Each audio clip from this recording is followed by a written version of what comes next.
My dear friends, मैं आपके पास time management का बुक लेकर आया हूं। समय के सर्वश्रेष्ठ उपयोग के 30 सिद्धांत इसमें दिए गए हैं। यह बहुत अच्छा बुक है। अगर टाइम मैनेजमेंट अगर आप सीख गए कि टाइम को कैसे मैनेज करना है तो आप समय 1 मिनट भी फालतू बर्बाद नहीं कीजिएगा और आपका नॉलेज काफ़ी बढ़ जाएगा। फिर आप हर काम को बहुत अच्छे तरीके से कीजिएगा और आसानी के साथ कीजिएगा, आराम से कीजिएगा, स्मार्ट तरीके से कीजिएगा, क्योंकि समय ही धन है, याद रखिएगा। तो टाइम मैनेजमेंट का ये बुक है, ठीक है, जिसमें आप देख सकते हैं खंड फर्स्ट में हम लोग सीखेंगे 3 बुनियादी सवाल। पहला बुनियादी सवाल है, आजकल समय की इतनी कमी क्यों महसूस होती है। दूसरा बुनियादी सवाल हम लोग इसी वीडियो में जानेंगे, आपके पास दरअसल कितना समय है। तीसरा बुनियादी सवाल इसी वीडियो में हम लोग जानेंगे, आपका समय कितना कीमती है। ठीक है, तो ये खंड फर्स्ट के ये 3 बुनियादी सवाल हैं जो हम लोग इस वीडियो में जानेंगे। उसके बाद खंड 2 में समय के सर्वश्रेष्ठ उपयोगों के 30 सिद्धांत हैं। देख रहे हैं आप, समय की लॉन्ग बुक पढ़ें, आर्थिक लक्ष्य बनाएं, समय सबसे महत्वपूर्ण काम सबसे पहले करें, यात्रा के समय का अधिकतम उपयोग करें, काम सौंपना, ठीक है, जिसको हम लोग डेलीगेशन सीखें, काम सौंपना सीखें, पैरेटो के 20/80 के नियम को जानें, पार्किंसन के नियम का लाभ लें, आपने अपने प्राइमर टाइम में काम करें, स्वयं को व्यवस्थित करें, टाइम टेबल बनाएं। बहुत कुछ सीखेंगे, बहुत सारी चीज़ें हैं, आप देख सकते हो, आप रीड कर सकते हो, ये सारी चीज़ें हम लोग सीखेंगे। आप स्टॉप करके वीडियो को सारी चीज़ों को देख सकते हो, ये सारे। लेकिन इस वीडियो में 3 सीखेंगे और हर रोज हम आपको एक चीज़ का वीडियो आपको मिलता रहेगा। ठीक है डियर, ओके। और अगर आपके दोस्त हैं तो इस वीडियो को शेयर कर दीजिएगा, ताकि हम सब लोग इसको सीखने वाले हैं बहुत अच्छी तरीके से, ताकि हम लोग समय का सही तरीके से इस्तेमाल करना सीख ले। बस फिर हम लोगों का लक्ष्य जो भी है ना, उसको आराम से पालेंगे, क्योंकि जो भी हमारा गोल है उसी पर तो मेहनत करना है। फिर हम समय ही बर्बाद नहीं करेंगे, क्योंकि समय का सही महत्व क्या है इस बुक में बहुत ही अच्छे तरीके से बता दिया गया है। खंड 1 3 बुनियादी सवाल कौन कौन से हैं, चलिए देखते हैं। पहला बुनियादी सवाल है, आजकल समय की इतनी कमी क्यों महसूस होती है। इसके बारे में अच्छे तरीके से हम लोग जानेंगे। आपको बहुत कुछ चीज़ें इसमें सीखने को मिलेगा। आपका लक्ष्य जो भी है, आप लक्ष्य के लिए एक्साइटेड हो जाइएगा और अच्छे तरीके से आप समझ लीजिएगा। दूसरा बुनियादी सवाल है, आपके पास दरअसल कितना समय है। इसके बारे में आप जानिएगा। बहुत अच्छा ये बुक है टाइम मैनेजमेंट का, ठीक है। बस यहाँ तक है ये चीज़ें। और तीसरा बुनियादी सवाल है, आपका समय कितना कीमती है। बस ये यहीं तक है, बस यहीं तक है। और यहाँ तक में आपकी लाइफ बहुत ही आगे बढ़ जाएंगे। और यहाँ पर फिर खंड 2 आ जाएगा, समय के सर्वश्रेष्ठ उपयोग के 30 सिद्धांत हम लोग सीखेंगे। पहला बुनियादी सवाल है, आजकल समय की इतनी कमी क्यों महसूस होती है। क्या आपने कभी सोचा है कि आजकल हमें समय की इतनी कमी क्यों महसूस होती है। समय पर काम न करने या होने पर हम झल्ला जाते हैं, आग बबूला हो जाते हैं, चिढ़ जाते हैं, तनाव में आ जाते हैं। समय की कमी के चलते हम लगभग हर पल जल्दबाजी और हड़बड़ी में रहते हैं। इस चक्कर में हमारा ब्लड प्रेशर बढ़ जाता है, लोगों से हमारे संबंध खराब हो जाते हैं, हमारे मानसिक संतुलन गड़बड़ा जाता है और कई बार तो दुर्घटनाएं भी हो जाती है। समय की कमी हमारे जीवन का एक अप्रिय और अनिवार्य हिस्सा बन चुका है। क्या आपने कभी यह बात सोची है हमारे पूर्वजों को कभी टाइम मैनेजमेंट की ज़रूरत नहीं पड़ी, तो फिर हमें क्यों पड़ रही है। क्या हमारे पूर्वजों को दिन में 48 घंटे मिलते थे और हमें केवल 24 घंटे ही मिल रहे हैं। आप भी जानते हैं और मैं भी जानता हूं कि ऐसा नहीं है। हर पीढ़ी को एक दिन में 24 घंटे का समय ही मिला है। लेकिन 20वीं सदी के शुरुआत से, 20वीं सदी का मतलब हो गया 1900 से 2000 के बीच को ही हम लोग 20वीं सदी बोलते हैं, जिस समय हम लोगों का परनाना परनानी परदादा परदादी जिंदा होंगे, उस ज़माने की बात कर रहा है ये। लेकिन 20वीं सदी की शुरुआत से हमारे जीवन में समय कम पड़ने लगा है और यह समस्या दिनों दिन बढ़ती ही जा रही है। बड़ी अजीब बात है, क्योंकि 20वीं सदी की शुरुआत से ही मनुष्य समय बचाने वाले नए नए उपकरण बनाता जा रहा है। 20वीं सदी से पहले कार नहीं थी, मोटरसाइकिल या स्कूटर भी नहीं थे, लेकिन हमारे पूर्वजों को कहीं पहुंचने की जल्दबाजी भी नहीं थी। पहले मिक्सर, फूड प्रोसेसर या माइक्रोवेव नहीं थे, लेकिन गृहिणियाँ सिल, यानी गृहिणियाँ का मतलब घर में काम करने वाले, गृहिणियाँ जो घर में काम करते हैं, सिल पर मसाला पीसने या चूल्हे पर खाना पकाने में किसी तरह की हड़बड़ी नहीं दिखाती थी। पहले बिजली नहीं थी, लेकिन किसी को रात भर जाग कर काम करने की ज़रूरत भी नहीं थी।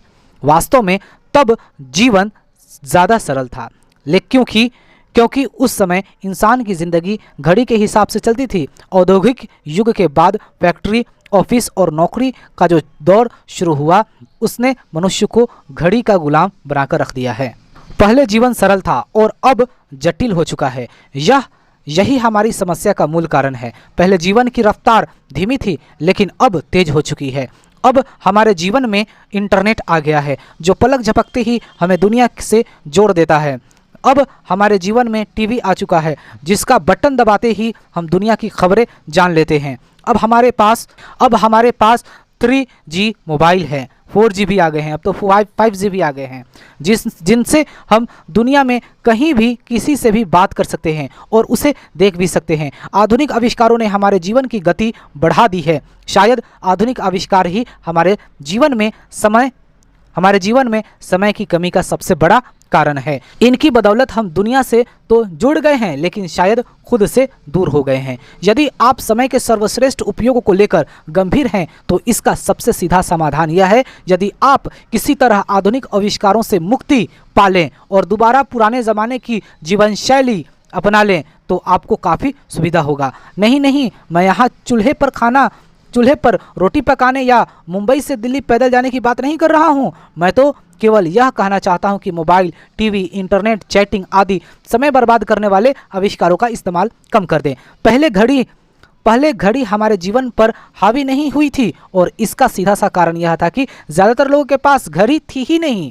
पहले अलार्म घड़ी की कोई ज़रूरत नहीं थी, मुर्गे की बाग ही काफ़ी थी, मुर्गे की आवाज़। तब 8:18 की लोलक पकड़ने का कोई तनाव नहीं रहता था।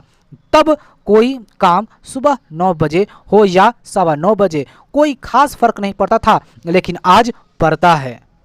तो इस पुस्तक को आगे पढ़ने से पहले यह बात अच्छी तरह से समझ लें, diabetes, high blood pressure, cholesterol और हृदय रोग की तरह ही समय की कमी भी एक आधुनिक समस्या है, जो आधुनिक जीवन शैली का परिणाम है। यदि आप इस समस्या को सुलझाना चाहते हैं, तो आपको अपनी जीवन शैली को बदलना होगा। याद रखें, दुनिया नहीं बदलेगी, बदलना तो आपको ही है। यदि आप अपनी जीवन शैली और सोच को बदल लेंगे, तो समय का समीकरण भी बदल जाएगा। जैसा अल्बर्ट आइंस्टाइन ने कहा था, हम जिन महत्वपूर्ण समस्याओं का सामना करते हैं, उन्हें सोच के उसी स्तर पर नहीं सुलझाया जा सकता जिस पर हमने उन्हें उत्पन्न किया था। अब गेंद आपके पाले में है। अपनी सोच बदलें, जीवन शैली बदलें और समय का उचित प्रबंधन करके अपना जीवन बदल लें।